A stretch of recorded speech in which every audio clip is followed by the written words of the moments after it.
What's up, everybody? I'm here with Plato. Welcome to the show. I'm bringing you a video about Sweet Baby Inc. And we're going to be going into a lot of the drama surrounding this company, which is basically losing its reputation. I mean, its reputation was sullied a while back with Spider-Man 2 and most recently Suicide Squad, which are two very awful games with horrible writing, a bunch of woke messaging, completely unnecessary additions of pride flags, Ukraine flags, disrespecting Kevin Conroy's legacy by killing him mercilessly in a very dumb way. And things have gotten worse for this company as the weeks have gone along. They thought that they could remain obscure, and yet people have made sure that they're not. And now, because they aren't, they're panicking because they realize that anything that they are involved in is now going to lose money. And this is all thanks to a curator list that was formed by somebody on Steam. And it's called Sweet Baby Inc. Detected. I actually have this page up. I'm following them on Steam. They're called Sweet Baby Inc. Detected, and it has over 190,000 followers. So right when this thing began, especially when this article was written right here, they had about 13,000, and it was steadily growing. But I think that because Sweet Baby Inc. tried to do something to this guy who was making these curated games lists, I think because of what they did, they have now made him more popular and made themselves less popular, and now they may actually be going down the drain financially in the future. Because if you take a look at this list, you'll see that there are a lot of popular games that a couple of them that I have played. But now every time that Sweet Baby Inc. is mentioned in a video game, this guy is going to be on it, which means that those 200,000 people that are following him right now, and they see that they're involved with that game, guess what? They're not going to buy the game. And I think that Sweet Baby Inc. knows this, which is why, as per this article, Sweet Baby Inc., more specifically, their lead narrative designer, Chris Kindred, tried to get this guy canceled. It says right here in this tweet from him, the Steam curator harassment group Sweet Baby Inc. Detected, so they call him a harassment group, is led by this person, Cabrutus Rambo. Here's them trying to be slick so they don't get reported. Even with the discriminatory language filed off, the group itself still fails the code of conduct. He said, anyway, report the blank out of this group and report the creator since he loves his account so much. This is a deeply seated and personal hatred towards this guy. I mean, I can't say that I blame him for getting upset, but at the same time, they do kind of deserve to get this attention because of the things that they've done to these video games to make them absolutely horrible. Spider-Man 2 was an absolute disgrace. Suicide Squad was a disgrace. So was Starfield, and they're apparently involved in Starfield too. You wouldn't believe how many games this company has their tendrils in. It's kind of ridiculous. Said, oh, this blank normal Steam, y'all gonna do anything about this? I mean, this guy's going on a rampage, but things get so much worse than this. Oh my goodness. There's an entire collage of tweets where this guy's just going nuts about this guy. And I'm just loosely summarizing one source here, but hopefully it's a good enough jumping off point for your own research. I mean, they're going knee deep into this guy's life, trying to figure out who he is and how to shut him down. But as I said, it gets even worse because now we have some information about the CEO, Kim Belair, a speech that urged employees to terrify video game companies if they don't give you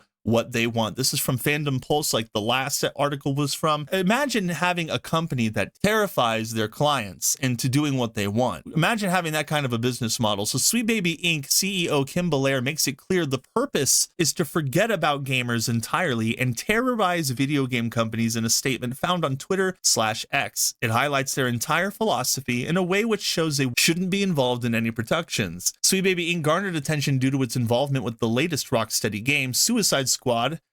Much of the game's content was criticized for its lack of respect towards the source material. The company has been associated with several other controversial games, including Starfield, Forspoken, Gotham Knights, Spider-Man 2, and the reboot of Saints Row.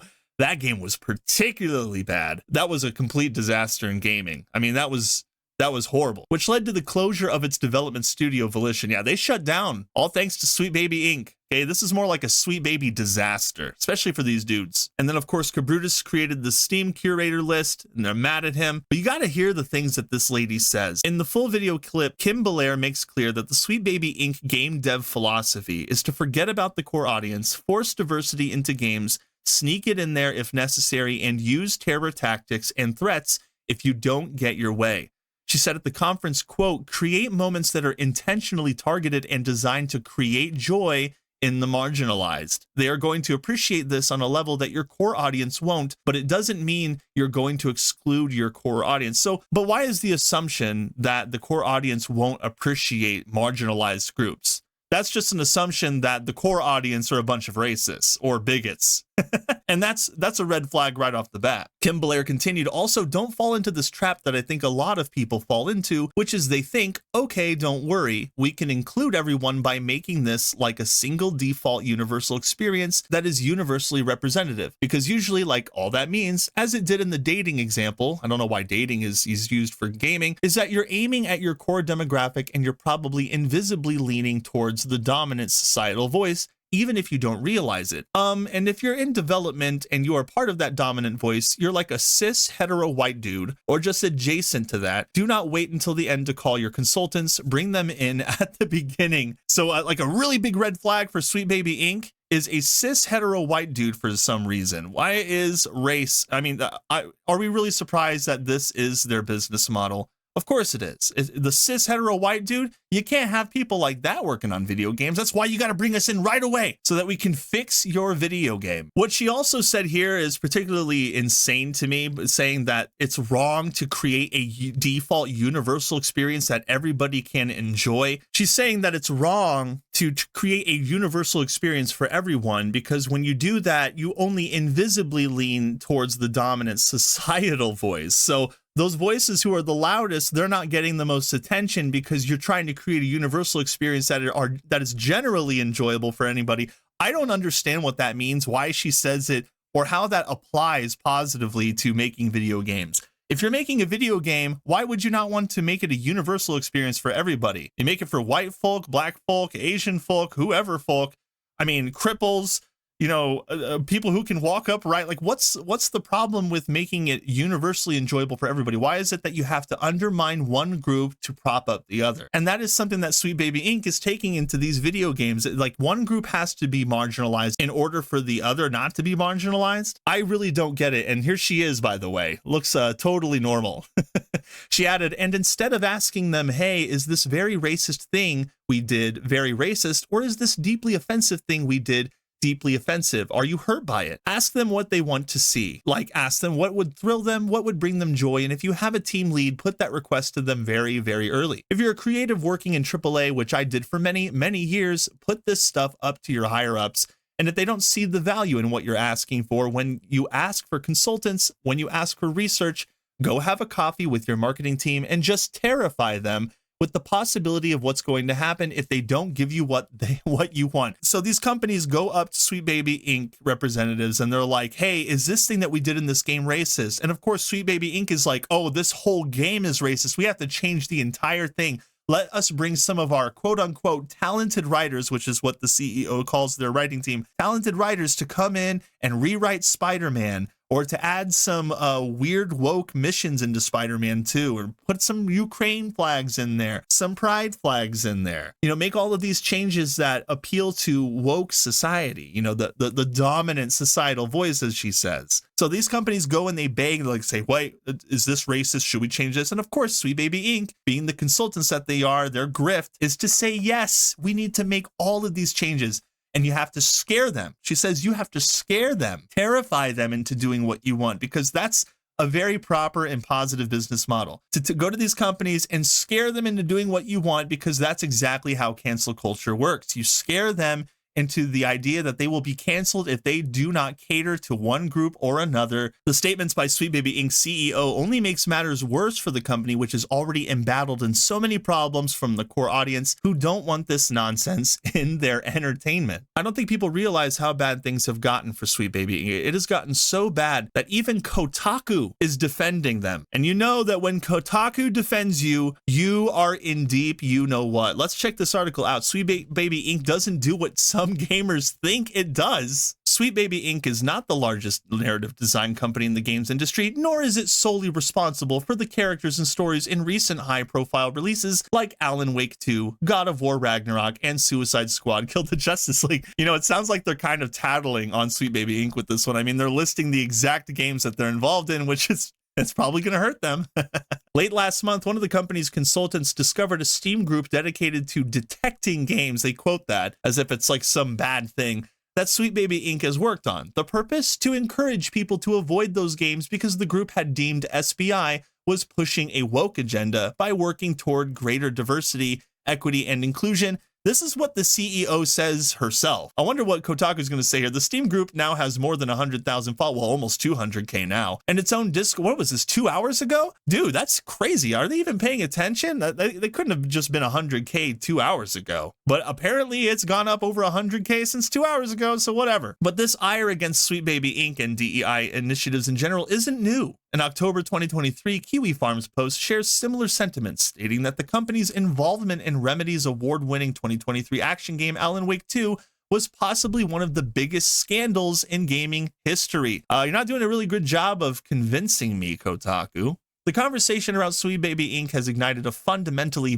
misinformed Gamergate-esque firestorm. Its employees have faced rampant harassment as a direct result. Industry figures have had to deny allegations that SBI comes in and completely changes their games. Yeah, they deny it. I spoke with several employees of Sweet Baby Inc. to learn that the company actually does, and how the misunderstanding of its role in the industry highlights a far broader problem. So again, we're going back to Kim Belair. So let's see what Kim Belair says about Sweet Baby, because this is the argument that Kotaku is using. Sweet Baby is, at its core, a narrative development company. That means anything from script writing to narrative design to narrative direction to story reviews.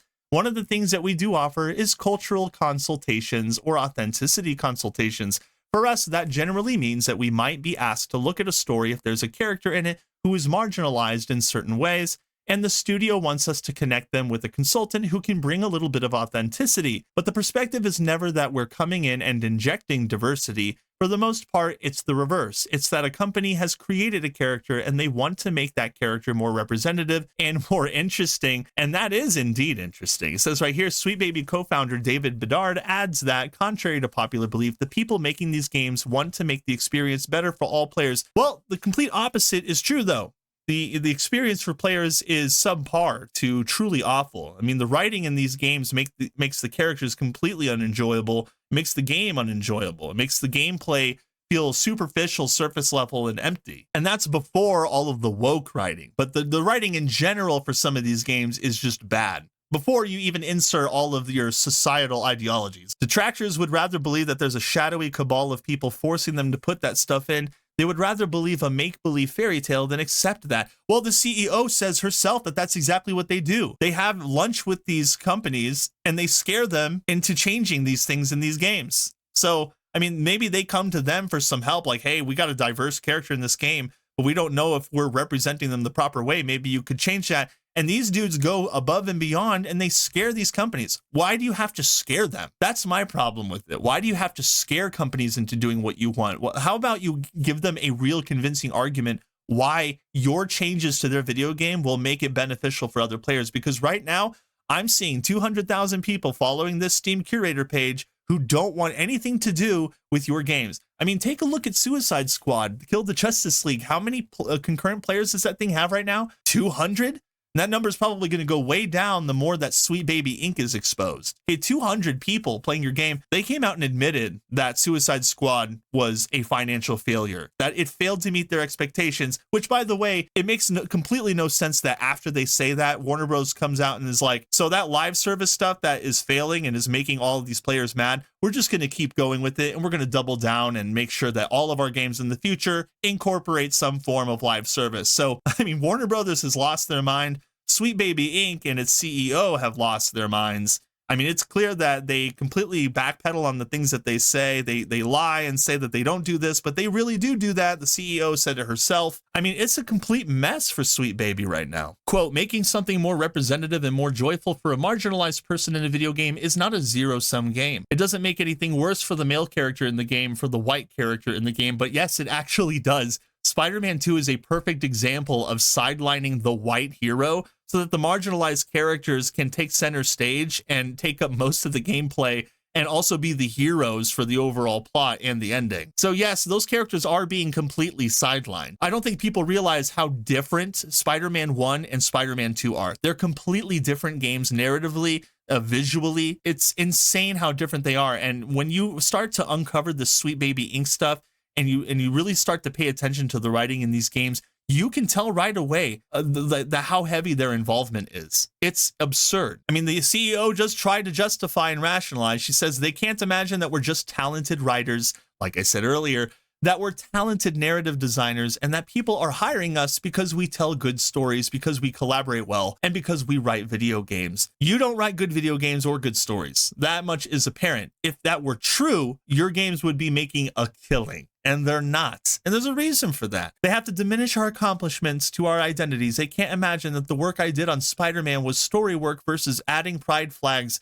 Keep trying to ride that Spider-Man train. I'm telling you right now, people do not agree with your point of view on Spider-Man 2. It's one of the worst games to ever release, despite its very engaging gameplay, which I'm sure that many gamers can acknowledge. Spider-Man 2 had good gameplay, but when it's accompanied by some of the worst storytelling in the market, you can bet your sweet bottom dollar that good gameplay isn't going to be enough for people. But of course, Sweet Baby Inc. isn't stopping, by the way. The companies they work with haven't been scared off. They've actually offered advice and best practices for how to move forward. Practices that they have developed after facing harassment of their own, Belair tells me. With that kind of support in their corner and a shared love for writing good stories, the team at Sweet Baby Inc. is determined to forge on and keep working on a litany of games, both announced and under wraps. Well, let's see how that goes. Let's see how that works out for Sweet Baby Inc. I'm sure it's going to go swimmingly, and that's why they're trying to cancel the Steam curator page, right? Because the future looks so bright for them that they have to go and cancel some Steam user because he doesn't recommend your game. And that is the reality of Sweet Baby Inc. They say one thing, but they have a completely different intention behind the scenes. I hope you guys enjoyed this video. Like and share it if you haven't had the chance. That would be awesome. And hey, if you're feeling ultra spicy, consider subscribing to my channel so that you're always up to date on what kind of thing I've got going on. I look forward to seeing you all in the next one. Later. Meow meow.